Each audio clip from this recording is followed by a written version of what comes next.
You're tuned in to Porch Talk with Rev Pat, where raw, real talk rules. So sit back and relax with that delicious cup of coffee or tea or your favorite glass of wine as Rev Pat delivers real, transparent, and raw conversations about all things life. Let's get started. Welcome to part 2 of my interview with Mr. Frank King, an advocate for suicide and mental health. Suicide prevention. You're not advocating for folks to kill each other. Well, I've got a list, Pat.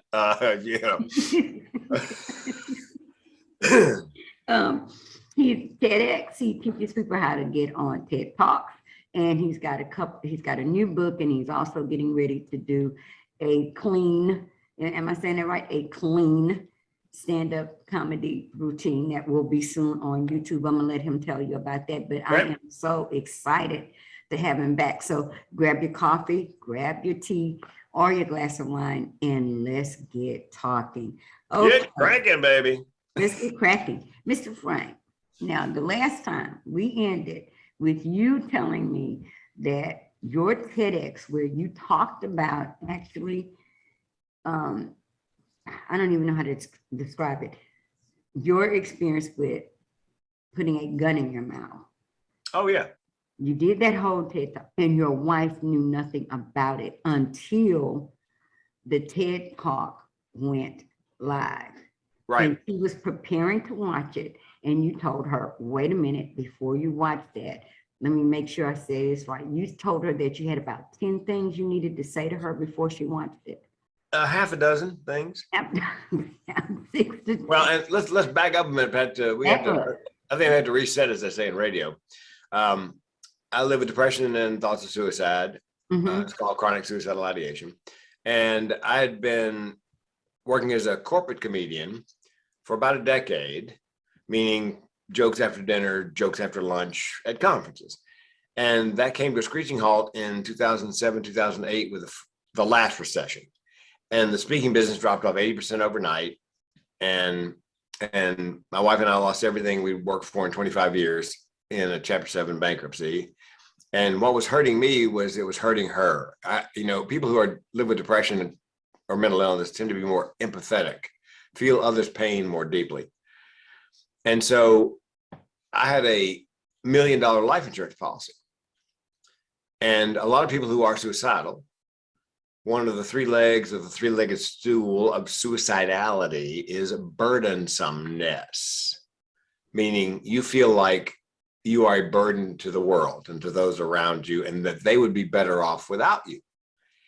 And having a $1 million life insurance policy, I could restore my wife financially, so she would certainly be better off financially without me.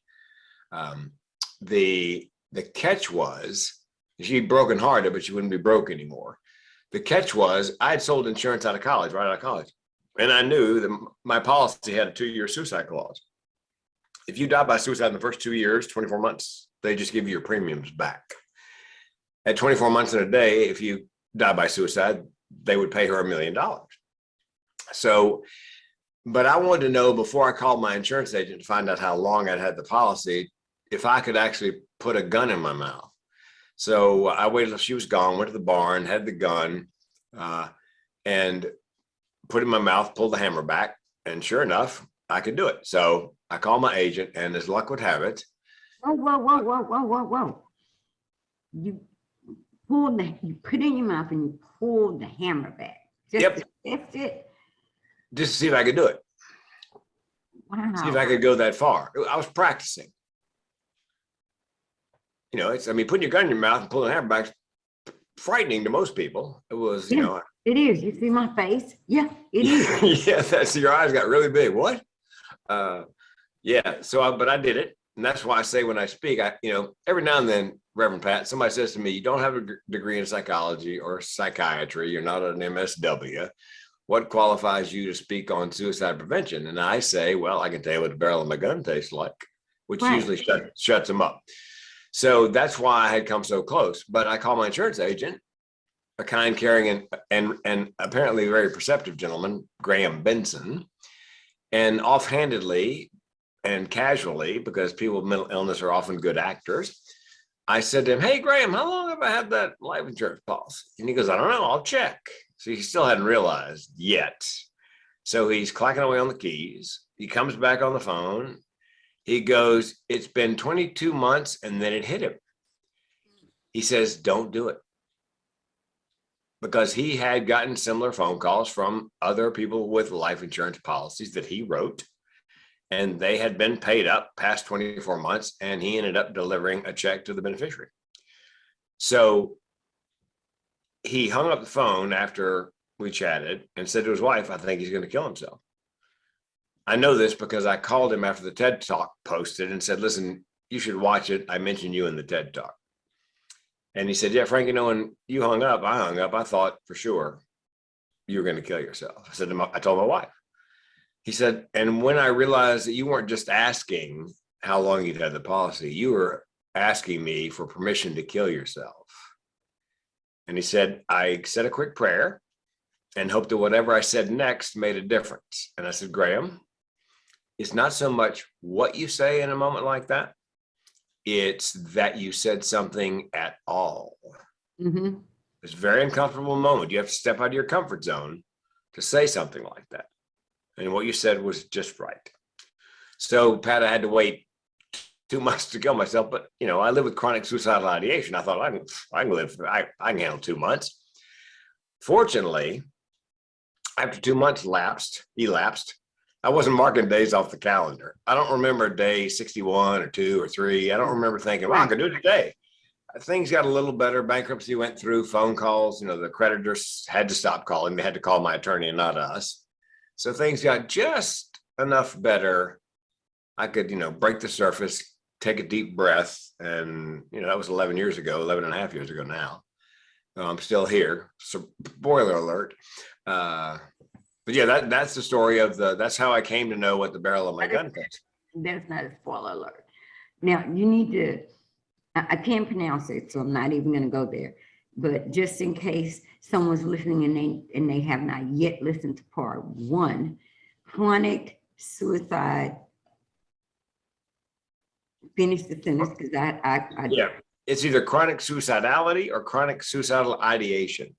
Ideation. Now, what I got from that in our first interview was that means that point blank, layman's terms, suicide is always on the table as a solution. Has a solution for problems large and small, is the way I tell it when I tell it in my keynotes. And when I say small, I tell my audience, hang on, I'm losing my chin there on the screen. I tell my audience, when I say small, my car broke down a couple of years ago and I had 3 thoughts unbidden. 1, get it fixed. 2, buy a new one. 3, I could just kill myself. That's chronic suicidal ideation in a nutshell. And the benefit of telling that story out loud, we talked about this in the last episode, is that every time I've spoken, keynoted, or trained since 2014, there's been at least one person in the audience who has chronic suicidal ideation and they don't know it. They don't know it has a name. They think they're just some kind of freak and all alone. And I told you, the young woman came up to me after a college presentation and said, "Thanks for your keynote. You're welcome." She said, "But I got to tell you, it made me weep." "How did it make you weep?"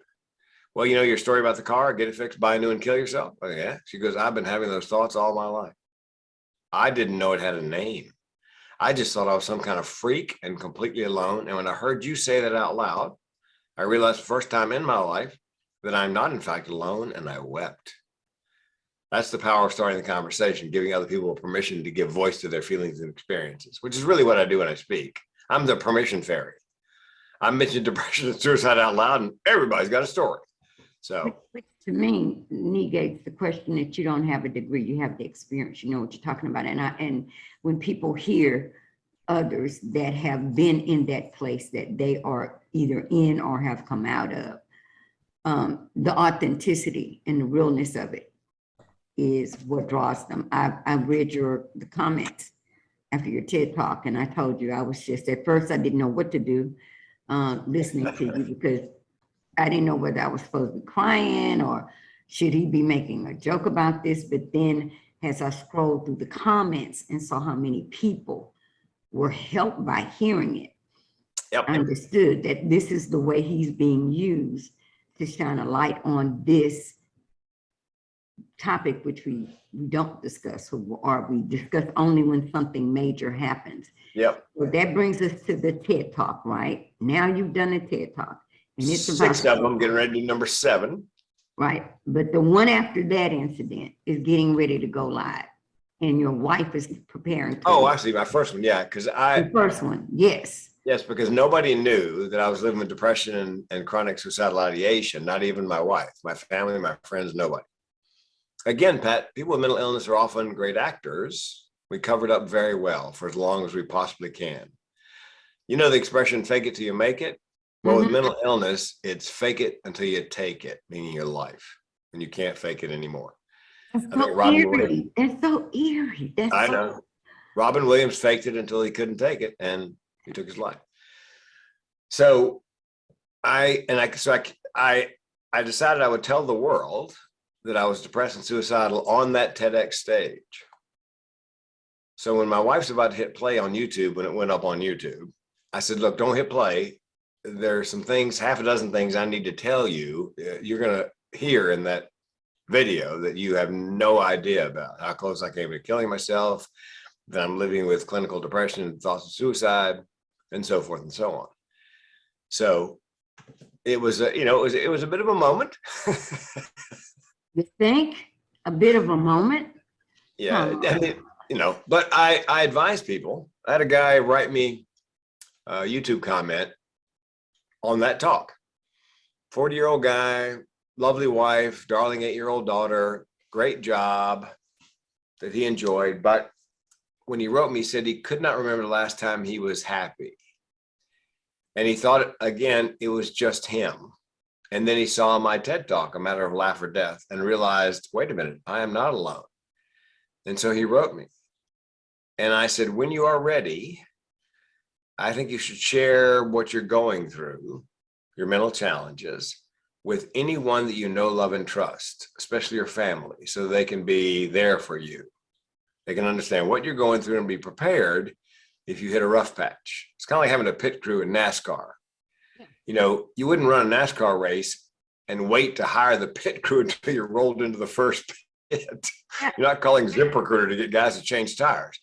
So you need the pit crew. And the 4 books we wrote on men's mental health are all like automobile owner's manual. So there are a lot of those pit crew, your brain's like an engine, mental mechanics, a lot of that stuff, metaphors, the engine, car / mental health metaphors.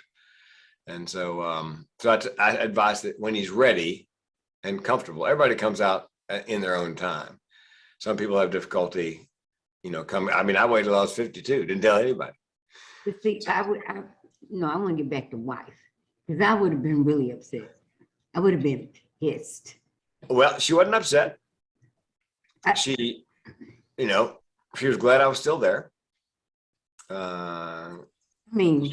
Okay, so in the moment, yeah, I'm glad you're still here because I love you. But in the back of my head, because it just has a human in a relationship with you, your wife, not your girlfriend, not your coworker, but your wife. At some point, I'm sorry, she's better than me, because I would have been really, once I got over the fact that you're still here and you didn't do it, I would really be upset that you chose not to share that part, that part of that's really deep. That's not just like, oh, I know I'm really been kind of stressed about the bills, da da da da da. That's a whole nother conversation then, honey. You're about to hear that this is something that I think about, and like you said, if I'm faced with a challenge, that's on the table all the time. Yep. That's a whole nother kind of conversation to have with someone that you vowed to spend your life with. Yep. Well, but think of it this way, Pat. I don't know if you've ever known any Vietnam veterans or Second World War veterans. If you talk to their families, friends and family, they'll often tell you that they don't talk about it. And I've talked to Vietnam veterans. I got a comedian friend who's a Vietnam veteran, very extremely funny. Yeah, from Macon, Georgia. People go, "Did you have flashbacks?" Yeah, of Macon in Vietnam. Okay. Yeah. Okay. So the reason they don't talk about it is because if you weren't there, it's going to be very hard for you to understand and process it. There's actually a joke, Pat. Now I want to hear it. Well, it's about Vietnam and people who've been there. Okay. How many Vietnam veterans does it take to screw in a light bulb? You say, I don't know. You say, I don't know. For me to say, okay, I don't know. Of course you don't know. You weren't there. Okay.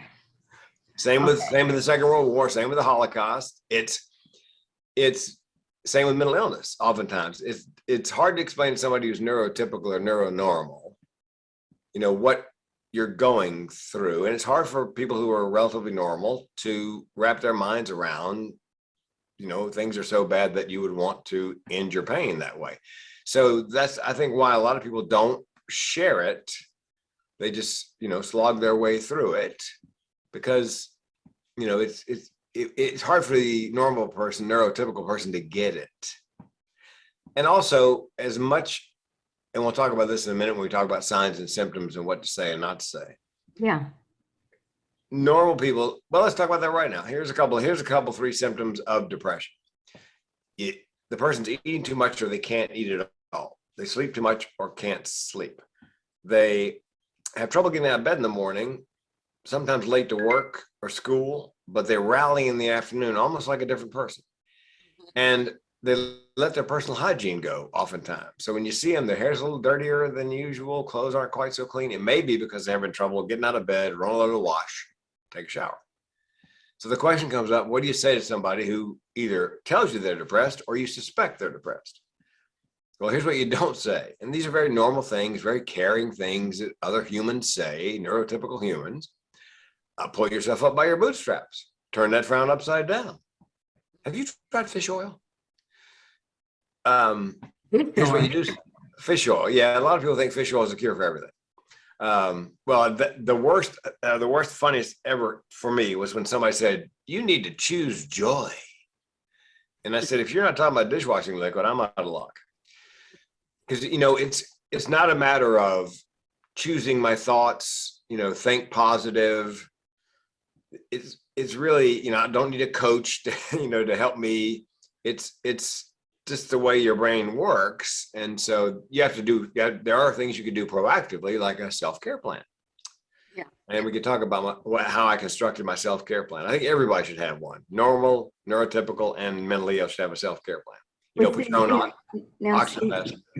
Go ahead. Now, let me throw this out there. When you say somebody said to you, choose joy, I don't think they meant that way. Let me just say that. Now, what that would look like for me, because for me,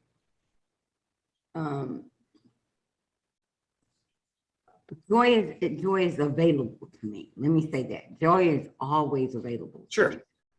Because I don't have to be. I can wake up and say, oh my God, I have a horrible headache, or let's just take yesterday. Yesterday I woke up and I wasn't just like, hallelujah all over the place. I wasn't. I mean, and that's a Sunday. That's very unusual for me because I look forward to Sundays. I look forward to going to church. I look forward to worshiping. That's not the mood I was in yesterday. Now, I can make the decision to stay in that place because to me, that's emotions and I can control that. Or I can shift my thinking to another place spiritually, whereas the circumstances are not dictating my mood. Mm-hmm. That is available to me. And so what do? I put on my favorite praise or worship playlist and I shuffle it. And after a couple of songs, I'm in a different place. So when someone said that to you, you can choose joy. That doesn't work. That is a actual shift in mindset. And what you're saying is that that's not how your mind works. Your mind doesn't go, well, okay, I'm not feeling it this morning. So I'm going to do this. I'm going to shift my thinking. Your mind just stays in that space. So you have to have a particular plan or self-care. Because how do you keep from having that as an option? Leaving this world, how do you keep from having that an option? Or is it because it keeps having it as an option, Pat, keeps me alive. Yep.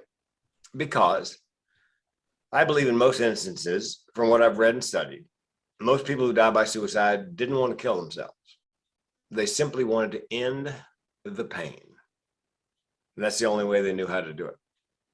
I didn't want to kill myself. I just wanted to end the pain. And I know, and so because I have made the decision that I can do it at any point in time, because I'm sitting in the exit row next to the window on the plane of life, and I can open the door anytime and go, it allows me to stand a great deal more pain because I'm in control. So I have a mortician friend, a funeral director, and he was telling me that he told the folks, because funerals. You're the wrong person to have a friend that's in a mortician. Wrong person. Well, he has this sickest. No, he has the sickest sense of humor of anybody I know. I don't even want to hear nothing, no jokes from him. But that's the wrong person for you to have as a personal buddy. I'm just saying. And I'm just saying. But he understands what I'm going through. And he actually, at one Chamber of Commerce meeting, I said about him, I said, Jeffrey's he's a mortician. He's in the funeral business. But, he cares a great deal about me. And he would rather I live till my appointed time than to make money on me if I went early. And I know I hope so. Yeah. Oh, yeah. Very much so. And he and I joke. We joke back and forth about it. It's a dark topic. We both deal in death. And so that is, gallows humor. It's therapeutic. Anyway. See my actual response, because this is just a for real response coming from someone who that's so out there. Yep.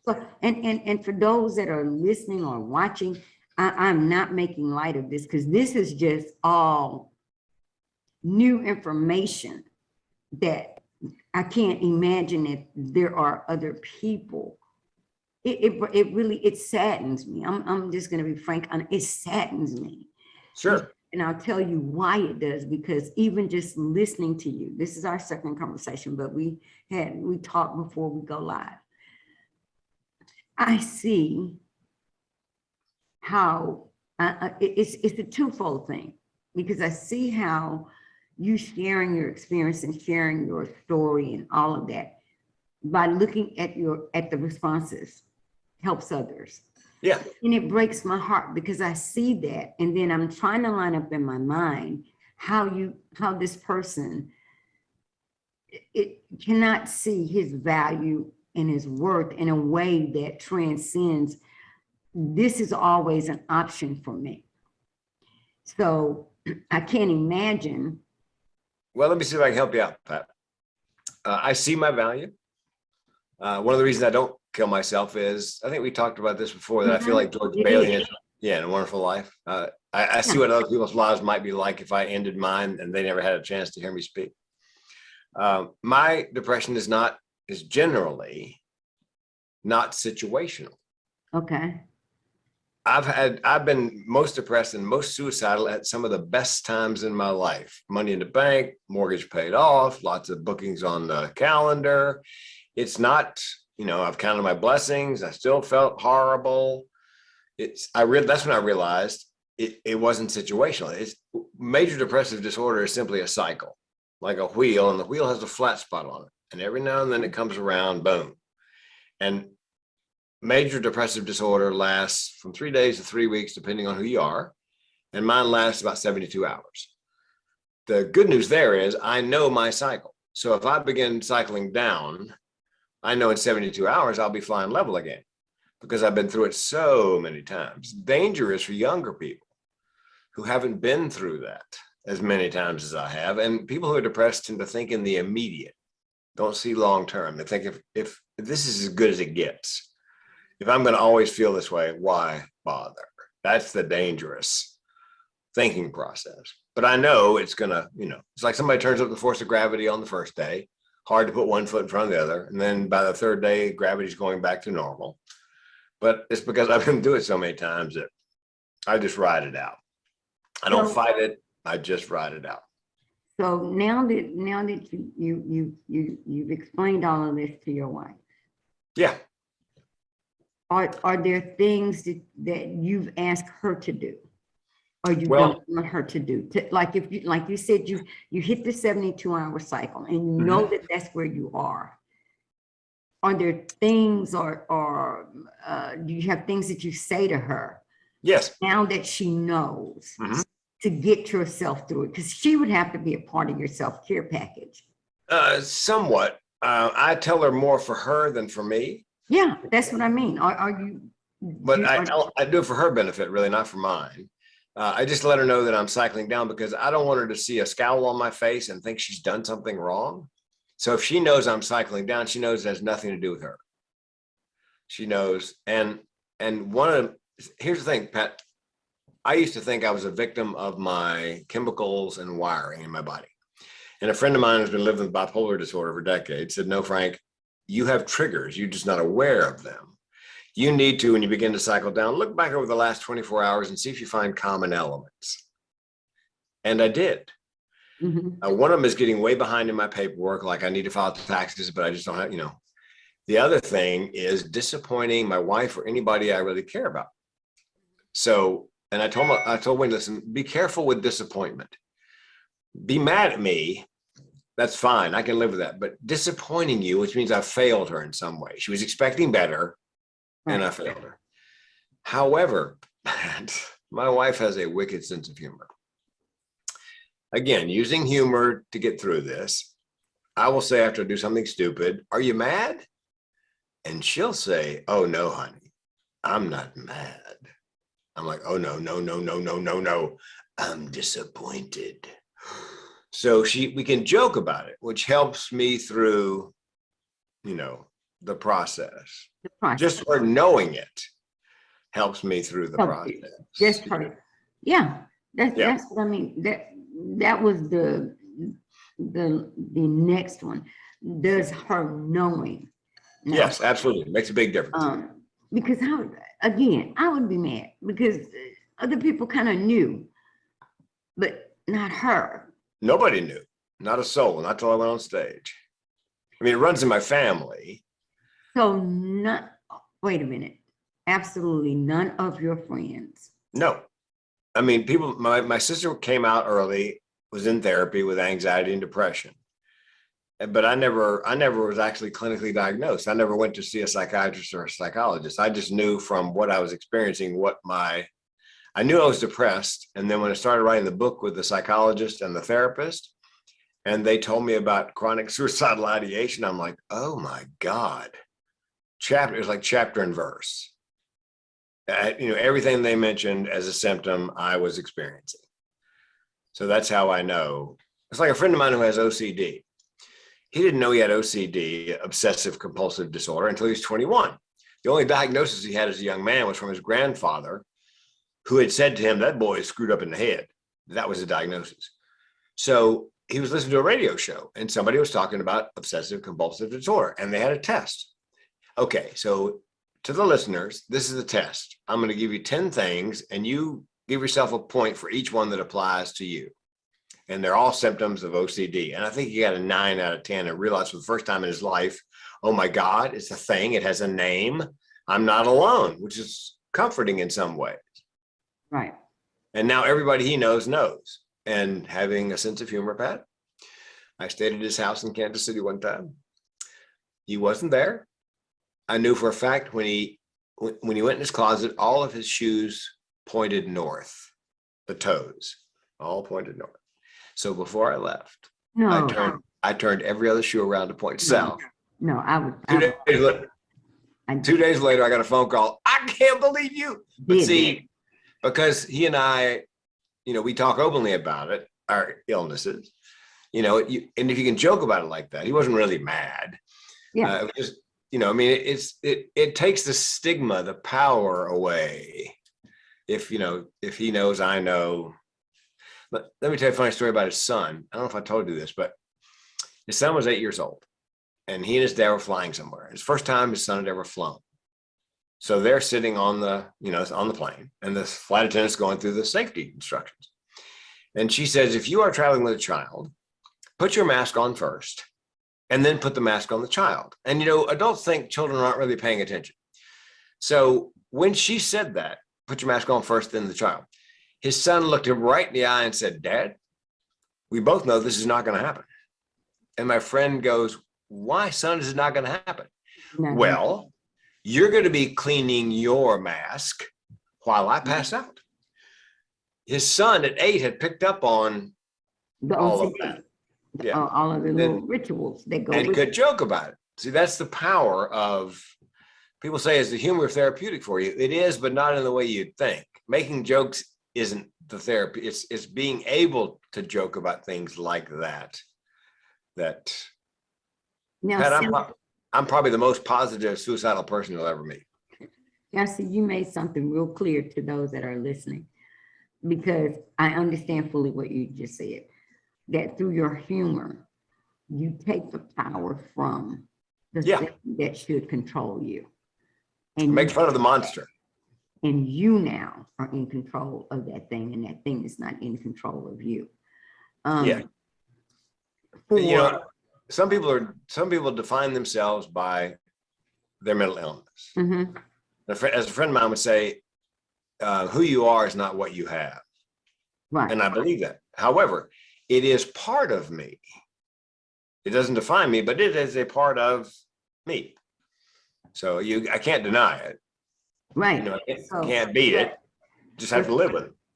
But for me, I would think that probably it has caused you to be more self-aware than most of us walking around, because you're very aware of who you are and what you deal with, or what challenge you face on a daily basis, and flipping the script on that thing and taking that thing and making it, whether we get it or not, a positive thing to help others who have not made it to that point, who have not reached the point where they can say, this is not what I have, this just is part of who I am. Yeah.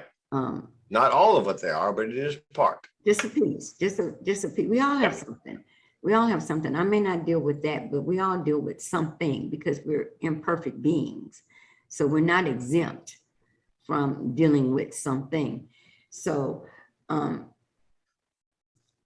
want you to give some real serious, real honest advice. Okay. That is general enough that from any point or any stage, whatever age, they would totally understand it and take it to heart and be encouraged. Well, we talked about what you shouldn't say to somebody who either tells you they're depressed or you believe is depressed. And I say, go with your intuition, go with your gut. If your intuition or your gut tells you they're depressed, then I would go with that. What you should say to them is, look, I know you're not, I'm here for you, and I mean it. I know you're not crazy, lazy, or self-absorbed. I know that depression is in fact a mental illness. The good news is, with time and treatment, things will get better. I'll take the time, I'll help you get the treatment. And then you have to ask them this question: are you having thoughts of suicide? Just like that. Very difficult to ask. And if you can't ask that question just like that, find somebody you can. And if you can't find anybody, call me and I'll ask them.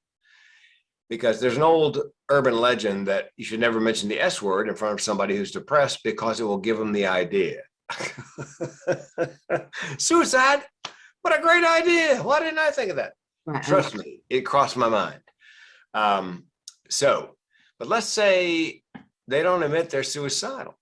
Are there behaviors you can observe that would tip you off? Yes, there are. They talk about death and dying. You catch them Googling death and dying or Googling how to die. Death and dying appears as a theme in their artwork, their music, maybe their writing. They're collecting the means to die by suicide, whether it's stockpiling medication or purchasing a firearm. They're getting their personal affairs in order, going around saying goodbye to everybody. And here's in the getting affairs in order category, they're giving away prized possessions because they want to make sure that they go to the people they want them to go to when they're gone. The counterintuitive one that's very dangerous is they've been depressed for a long time and now they're happy for no apparent reason. The danger there is they may be happy because they've chosen time, place, and method for their suicide, and they know the pain is coming to an end. That's why they're happy. But you're happy because they're happy finally. It's very dangerous, I think. And so what do you say to somebody who you believe is suicidal? Here's what you don't say. You've got so much to live for. You're being melodramatic. You're just looking for attention. Nobody who talks about it ever does it. Let's say they do say they're suicidal. What do you say? You say, do you have a plan? And if they have a plan, what is your plan? And if it's detailed, time, place, and method, you need to either transport them with their permission to a mental health facility or get them on the phone with a suicide prevention lifeline or texting to the text line. Or if they are in immediate danger to themselves or somebody else, you need to dial 911.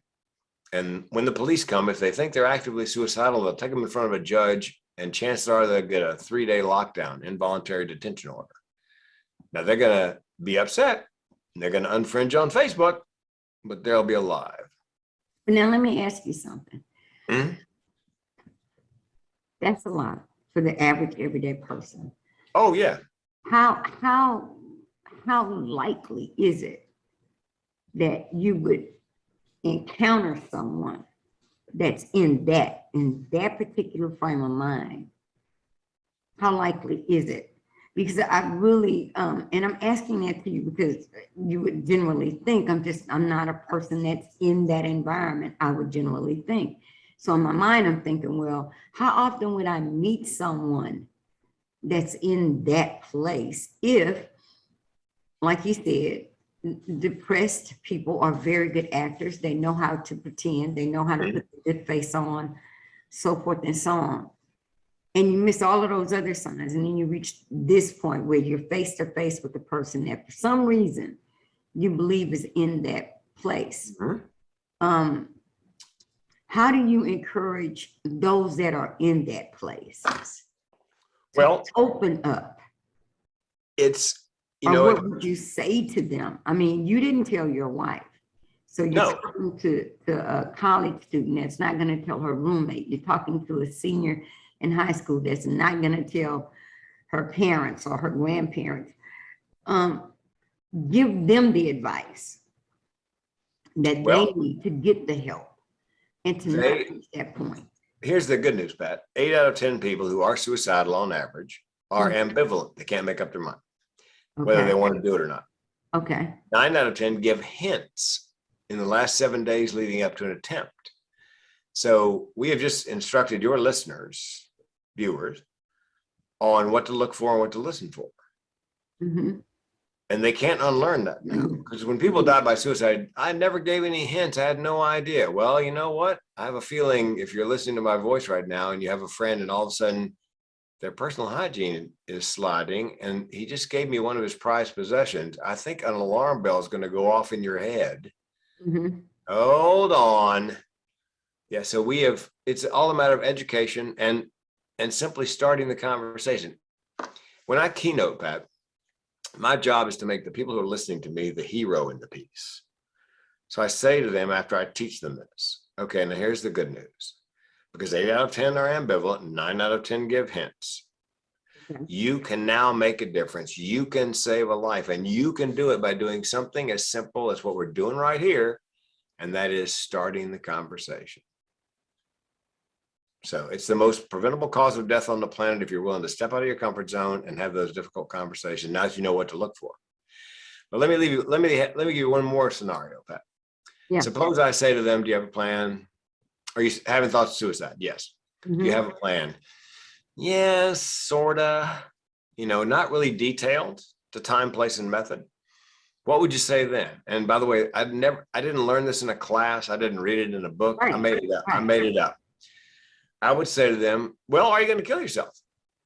And then if they said no, then I would say, okay, tell me why not. make them give voice to whatever it is keeping them here. You know, their friends, their family, perhaps their religious beliefs. They think they'll go someplace bad, whatever it is, something's keeping them here. Otherwise, we wouldn't be having this conversation. And if they will tell you what it is, then I would say to them, look, will you give me permission to help you come up with a plan to stay safe just for today? And then ask them to get on the phone with the suicide prevention lifeline or texting to the text line, or if they'll, ideally, they would let you take them to a mental health facility and check in for an evaluation. But that, you know, that's the ideal. This is needed. I mean, I'm telling you, I'm just as blown away now as I was during our first interview, because it is so much to take in for the average person. Oh yeah, for the average person. But it doesn't have a Frank King around. I mean, I'm being just frank. That's why I do what I do. That's why I speak and do what I do. And Pat, you asked me how likely are you to bump into somebody who's having these issues? Well, let me just give you a couple of numbers. Roughly 25% of the population has a mental challenge. 25%. Diagnosed, undiagnosed, treated, untreated. And one person dies of suicide in the US on average every 9 minutes, every day. 47,000 a year, more than homicide and natural disasters and accidents combined die by suicide. So chances are somewhere in your, you know, your circle of friends and family, somebody's dealing with this. Now, hopefully after hearing us, because Brene Brown, I was reading her book on vulnerability and how powerful it is. About halfway through, I thought, oh my gosh, that's my superpower. I get on stage as a man, especially, and reveal that I'm living with mental illness and thoughts of suicide, because men don't generally talk about that kind of thing. I get up there and be vulnerable, and that empowers other people to give voice to their feelings and experiences. And that keeps people alive, because in mental health business, silence kills. Silence kills. Mm-hmm. Yeah, I was about to ask you, what are the odds of men being that vulnerable and talking about, because, you know, the picture is the big, strong man takes on all the burdens, ... Big boys don't cry.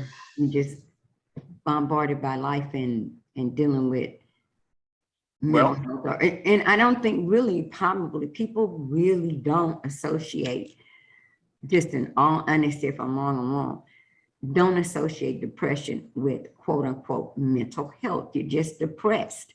It'll pass. You pay the bills, things straighten out, you'll be better. I'm throwing that out there because we need to hear it talked about in a real honest and frank way, because we need to know that you may think that way and I may feel that way about depression, but for a person that deals with it on another level, that's not really what that is. You don't just pay the bill and everything is okay. There's some other pieces to the puzzle that have to be addressed.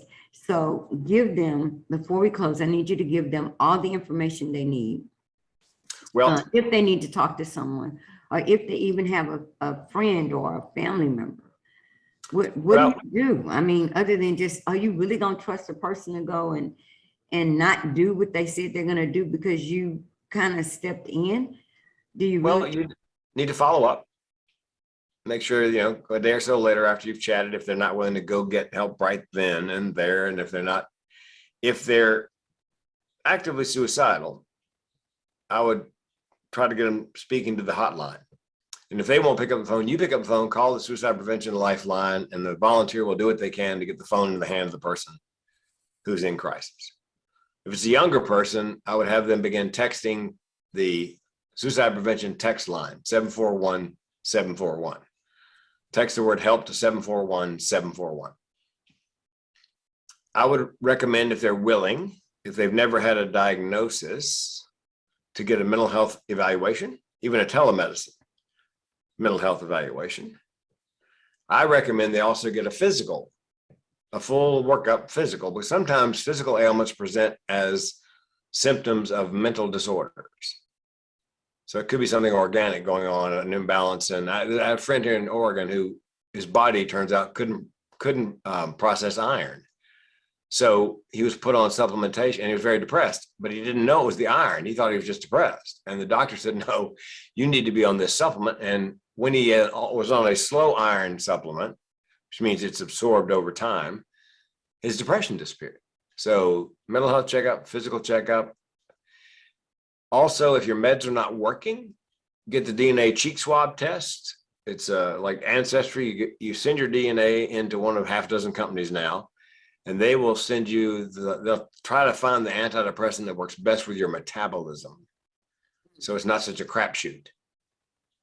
And finally, I think everybody should have a self-care plan. Mine's very simple. 5 things. Diet. I'm on the keto diet and I do intermittent fasting. Exercise. Try to exercise 5 days a week. Good night's sleep is restorative. You know, nowadays, unfortunately, there's some kind of pride and I only sleep 3 hours a night. No, you should be proud you slept. I slept a solid 8. So diet, exercise, good night's sleep. Meditation. I meditate twice a day, usually following a meal. It's a guided meditation called the cat napper. It takes me down. You know, you will relax and then it brings me back up at the other end about 29 minutes. You will awake refreshed. It's like plugging and unplugging the computer like we used to do back in the day to make the computer reset. Yeah. Mm-hmm. Yeah.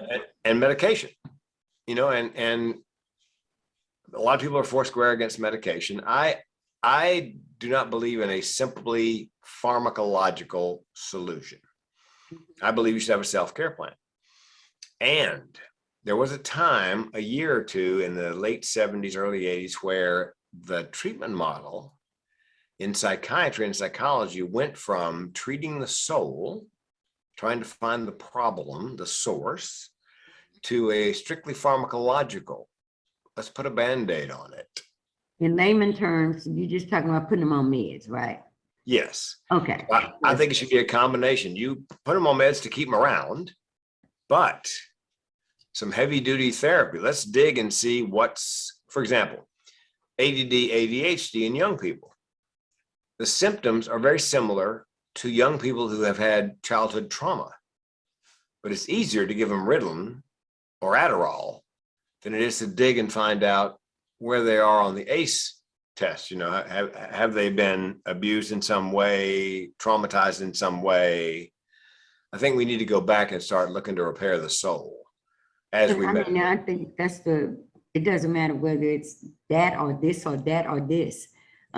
Anything that we deal with that surfaces and becomes a part of who we are externally.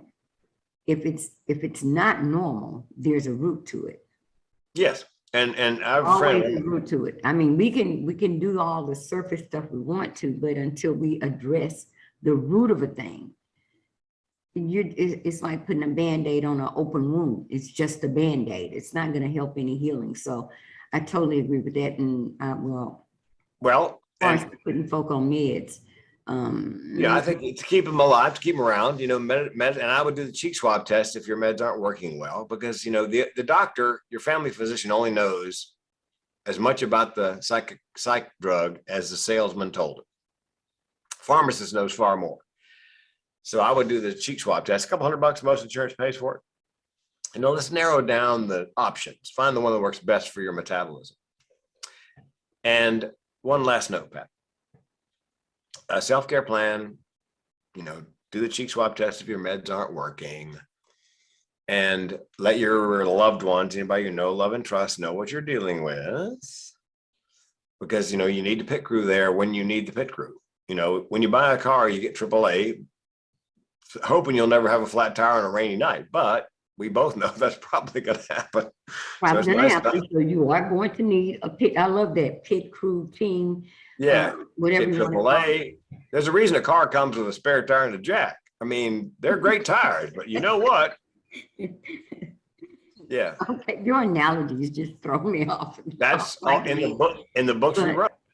But I mean, but somebody needs to hear it like that. So I love it. But you always, you throw me when you give your analogies, but they make so much sense. The picture. Well, you said you got to boil it down to where people, the average person. I do. understand what you're talking about. Well, Yeah, I don't know. No talking over the head of my audience, because I need them to understand. I'm listening for my audience, and for me, I needed plain English.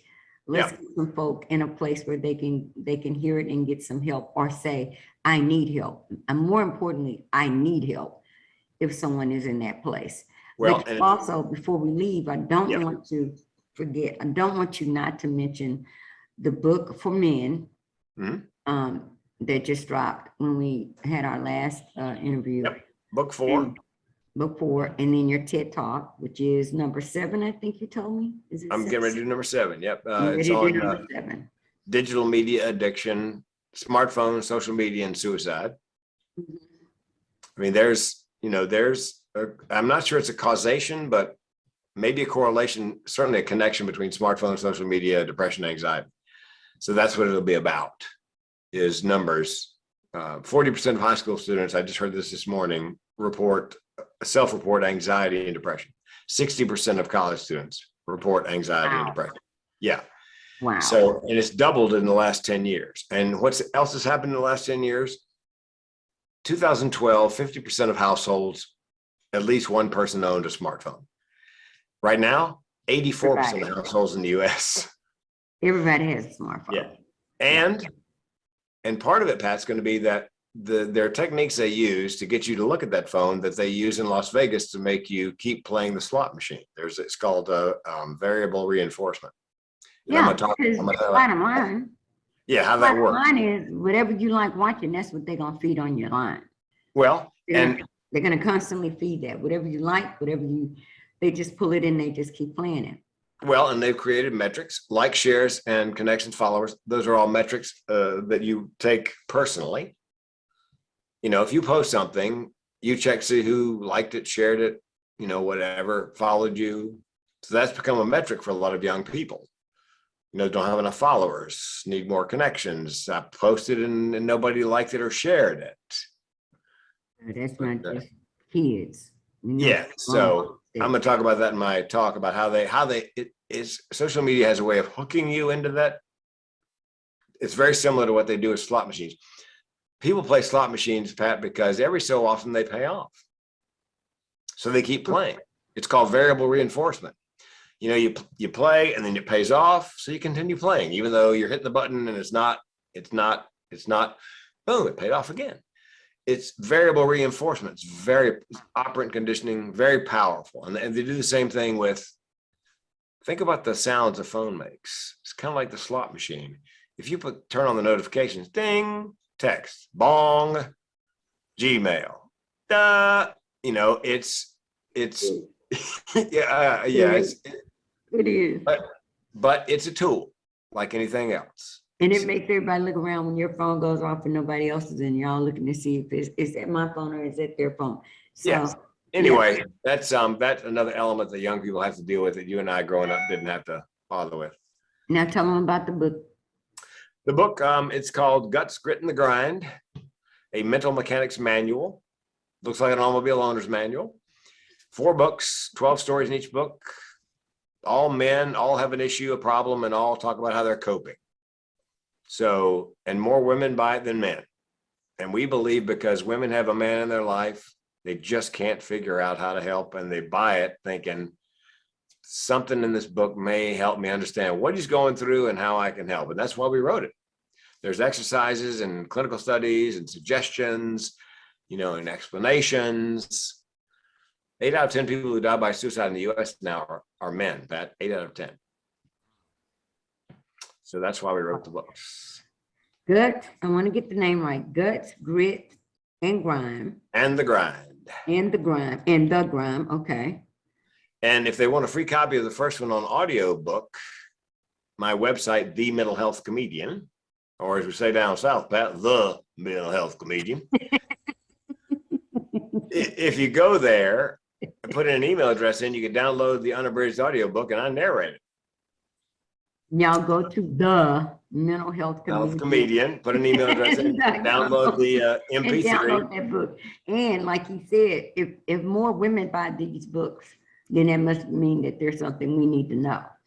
Yes, because I can't, how many women I've talked to, I can't figure. Yeah, our minds can't, my mind is still wrapping around these two interviews, I'm telling you, really, seriously. But that was the reason I wanted to have you, because I know that just like it may be something that throws me for a loop, there are others that deal with it. And I was even more convinced of that, like I said, when I watched the TED Talk, and the comments really blew me away from those that really needed to hear your voice. And we all ought to have this type of commitment, and none of us should be worried about degrees and all of that when it comes to our experiences, because we don't know who needs to hear our voice. So I am so very glad that you didn't let the fact that folk were asking what kind of degree or whatever you have to talk about this topic keep you from talking. I know that probably motivated you even more. So. Oh, sure. Well, think of it this way, Pat. I'm passionate about suicide prevention. My purpose in life. It is in my DNA. Literally, it's in my DNA. And so somebody said to me, how do you get confident on stage? You speak on your passion, and you speak, you turn your pain into purpose, and you speak on your passion, and you will be confident on stage. And if somebody questions it, I have a saying about myself, that I'm often wrong, but I'm never in doubt. Yeah, I don't think you're in doubt about it. No, I don't think anybody needs to question what makes you come. No, but somebody said to you, well, God, you can't prove he exists. Well, but see, in your heart, the work you do is your passion. It is your purpose. That's why they call it faith. Hello. Yes. Just because you can't. All of the above. Yeah, and anybody can say anything about it. Fine, you are welcome to your opinion, but it's not going to change the way I feel. My relationship with Christ. So don't waste your breath. So yeah, I don't take offense, but I don't back down, because it's part of me. It's what I was born to do. I already told you it's your purpose. So yeah. So and I'm saving lives. Okay, so. Nobody can change your purpose once it's achieved. So y'all, I feel bad for people who haven't found their purpose. Well, we're gonna work on that. We're gonna, as long as you keep doing what you're doing, you're gonna keep people living so that they can find exactly their purpose. So it all works out for the best. So y'all, I want to thank Frank. He's gonna do a Beyond the Porch conversation with me. You have got to. Well, you might not get to hear it before this. So, but I'll have him come back and do another one, because the one that we're gonna do, y'all, this will come after that, but it doesn't matter. If you want to hear it in any other Beyond the Porch conversations, they get a little bit deeper than we go here on the porch. Subscribe on Zippy Stream, ZIPISTREAM. I invite you to do that, to get some real honest conversation that goes a little bit deeper than we do on the porch. That's why it's called Beyond the Porch, but it is exclusive content, only available to those that have subscribed. Mr. Frank has he's stuck with me. He said it's like a virus, but it's not like a virus. Yeah, that's right. She's like a fungus that won't go away. It's just, I'm not going anywhere. That's just it. He just stuck with me. He's just stuck with me. But I want to thank you all, and I want you to make note of all of the things. Especially, I want to share this before we close. 7 text help to 741-741, and that is specifically for teens. Am I not right with that? Younger people, teens, millennials, young adults. Yeah, because they discovered that teens and young adults were more forthcoming in text. Okay. They're not big phone talkers. Okay, so if that's specifically for you all, if you need to just text somebody and tell them that you just need to talk or whatever, please do that. Please write that down and pass that on. If you know a teen that is struggling, 7 text help to 741-741. If you want to get Frank's book, audio book, free, go to thementalhealthcomedian.com and download that book. And like he said, when you look at the numbers with men, we really need to pay attention to that. And maybe there's some things that we can learn. That's what Pat, it's all about. Yes, sir. One last piece of advice. We Yes. talked about early about burdensomeness, how people who are thinking about suicide feel like they're a burden to their friends, family, and the world would be better off without them. Yes. So I tell people who have someone in their family or their friend who they know for a fact or they suspect depressed and suicidal, I suggest don't say, but you have so much to live for, because that doesn't make any difference.